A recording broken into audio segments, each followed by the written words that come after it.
دوسری صبح فقیر نے اسے جگایا اور گھر صاف کرنے اور دوسرے کام کرنے کو کہا۔ شہزادی تمام دن کام کرتی رہی، اوپر سے جلی کٹی باتیں بھی سنتی، مگر صبر کے سوا کوئی چارہ نہ تھا۔ اسی طرح انہوں نے کچھ دن گزارے، پھر ایسا وقت آیا کہ ان کے پاس کھانے تک کے لیے کچھ نہ رہا۔ ایک دن فقیر نے کہا، میں نے جو کچھ کمایا تھا خرچ ہو گیا، اب تمہاری کمانے کی باری ہے۔ میں تمہیں بیت لا کر دیتا ہوں، اسے تم ٹوکریاں بن لینا۔ یہ کہہ کر وہ جنگل گیا اور بیت کاٹ لے آیا۔ شہزادی نے ٹوکریاں بننی شروع کر دی۔ اس نے پہلے کبھی کوئی ایسا محنت کا کام نہیں کیا تھا، اس لیے اس کی انگلیاں زخمی ہو گئی اور ان سے خون بہنے لگا۔ یہ دیکھ کر اس کے شوہر نے کہا، میرا خیال ہے یہ کام تم نہیں کر سکتی، میں تمہیں کوئی سوت لا کر دوں، اس سے کپڑا بن لینا۔ مگر وہ یہ بھی نہ کر سکی۔ فقیر نے کہا، تم تو میرے لیے بالکل بیکار ہو، تم کوئی کام نہیں کر سکتی، تم سے شادی کر کے مجھے بڑا نقصان ہوا ہے۔ بہرحال میں کوشش کرتا ہوں کہ تمہارے لیے مٹی کے برتن لا دوں، تم بازار جا کر ان کو بیچ دیا کرنا۔ مغرور شہزادی نے اکڑ کر کہا، مگر جب میں بازار میں کھڑی ہوں گی تو میرے ملک کے لوگ مجھے اس حال میں دیکھ کر خوب ہنسیں گے۔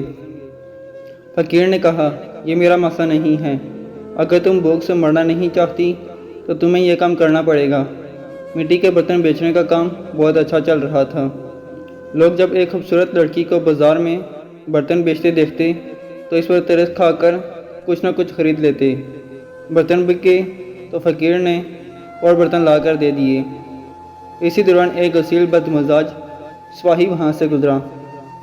اس نے بازار کے بیچ میں برتن رکھے ہوئے دیکھ کر انہیں لات مار کر توڑ دیا اور کہا کہ آئندہ اس طرح راستہ مت گھیرنا۔ شہزادی بہت پریشان ہوئی۔ اس نے سارا واقعہ گھر آ کر اپنے شوہر کو سنایا۔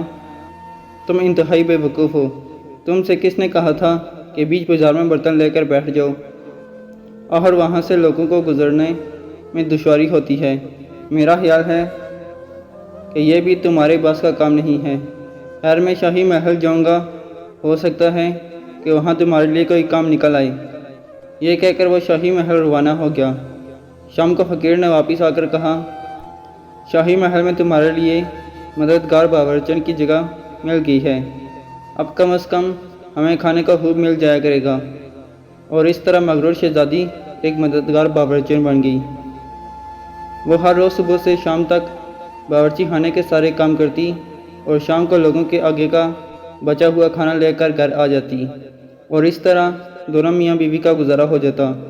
محل میں آئے ہوئے اسے کچھ ہی دن گزرے تھے کہ اس نے سنا کہ محل میں کوئی شادی کی تقریب ہونے والی ہے۔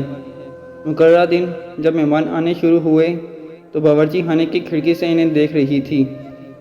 نقیب اور چوبدار زرق برق کپڑوں میں مہمانوں کا استقبال کر رہے تھے۔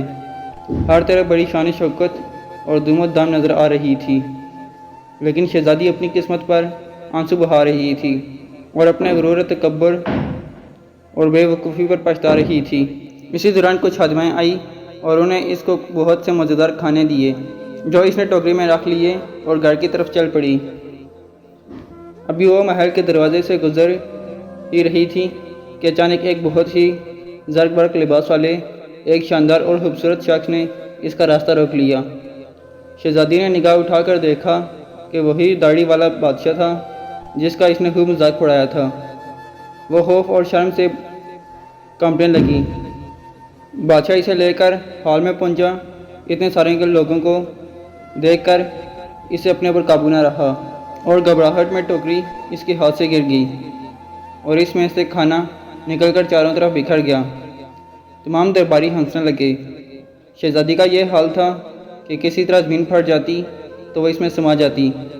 اس نے جھٹکے سے اپنا ہاتھ چھڑا لیا اور بھاگنا چاہتی تھی کہ بادشاہ نے اسے لپک کر اسے دوبارہ پکڑ لیا اور بڑی نرمی سے بولا، ڈرو مت، کیا تم مجھے نہیں پہچانتی؟ میں وہی آوارہ گرد گویا ہوں جو تمہارے ساتھ جھونپڑی میں رہتا ہے۔ میں وہی سپاہی ہوں جس نے تمہارے برتن توڑے تھے۔